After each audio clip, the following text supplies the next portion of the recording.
भूत से अपने भक्त की रक्षा करने पहुँचे बजरंग बली। भूत पिचास निकट नहीं आवे, महावीर जब नाम सुनावे। अर्थात कोई नकारात्मक शक्ति आपके पास भी नहीं आ सकती मात्र हनुमान जी का नाम लेने से। इसका प्रमाण देखने को मिला हमें आंध्र प्रदेश के गुंटूर जिले के एक गांव में, जहां सौरभ नाम का एक व्यक्ति रहता था जो कि एक मिठाई की दुकान चलाया करता था। सौरभ बचपन से ही हनुमान जी का भक्त था। इसी कारणवश सौरभ ने अपनी दुकान का नाम भी हनुमान जी के नाम से रखा। वह दिन रात हनुमान जी की भक्ति में लीन रहता, हर मंगलवार व्रत किया करता। किसी प्रकार का संकट क्यों न हो, वह सहायता हेतु मात्र हनुमान जी को याद किया करता और उन्हें ही अपना संकट बताया करता। आसपास के लोगों के बीच सौरभ की हनुमान जी के प्रति आस्था अक्सर चर्चा का विषय बनी रहती थी। सदैव सुखी रहने वाले सौरभ के ऊपर किस प्रकार का दुख आने वाला था, इससे वह स्वयं भी अनजान था। एक दिन जब सौरभ एक विवाह समारोह से लौट रहा था, तब उसकी गाड़ी बीच मार्ग में बंद हो गई।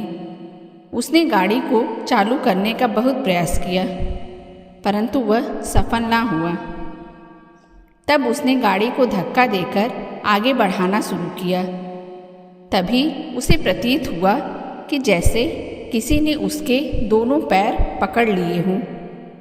उसने आगे बढ़ने का प्रयास किया, परंतु पैरों को पकड़ने वाला बल बहुत ज़्यादा था। तभी उसे गाड़ी पर दो बड़े हाथों के निशान दिखाई दिए। वह इन सब चीज़ों को अनदेखा कर आगे बढ़ने लगा। तभी उसे अपने आगे एक परछाई दिखी जो उसे आगे बढ़ने से रोक रही थी। सौरभ भयभीत हो गया। उसे कुछ समझ नहीं आ रहा था कि उसके साथ क्या हो रहा है और वह करे तो क्या करे। उसने डरते हुए हनुमान चालीसा का पाठ शुरू करते हुए बजरंग बली को याद करना शुरू किया और परछाई उसे अब भी आगे बढ़ने से रोक रही थी। अचानक से सौरभ को महसूस हुआ कि कोई अदृश्य शक्ति उसका गला दबा रही है। सौरभ की सांस घुटने लगी। तब उसने चिल्लाकर बजरंग बली से मदद की गुहार लगाई। तभी वहां सौरभ ने उस परछाई को सड़क पर गिरते हुए देखा। सौरभ पूर्ण रूप से आज़ाद महसूस कर रहा था। सौरभ ने फिर से हनुमान चालीसा का पाठ शुरू कर दिया। अब सौरभ को दो परछाई दिखाई देने लगी। एक वह जो वहां उसे आगे बढ़ने से रोक रही थी और दूसरी वह जिसका विशाल शरीर था और हाथ में गदा। वह कोई और नहीं, स्वयं बजरंग बली थे। इस ओर सौरभ का हनुमान चालीसा का पाठ निरंतर चालू था और दूसरी ओर सौरभ को आगे बढ़ने से रोकने वाली शक्ति वहां से कुछ ही पल में लुप्त हो गई।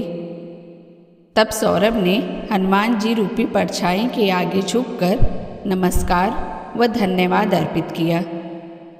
सौरभ की रक्षा स्वयं बजरंग बली ने की। यह जानकर उसका विश्वास बजरंग बली के प्रति और दृढ़ हो गया।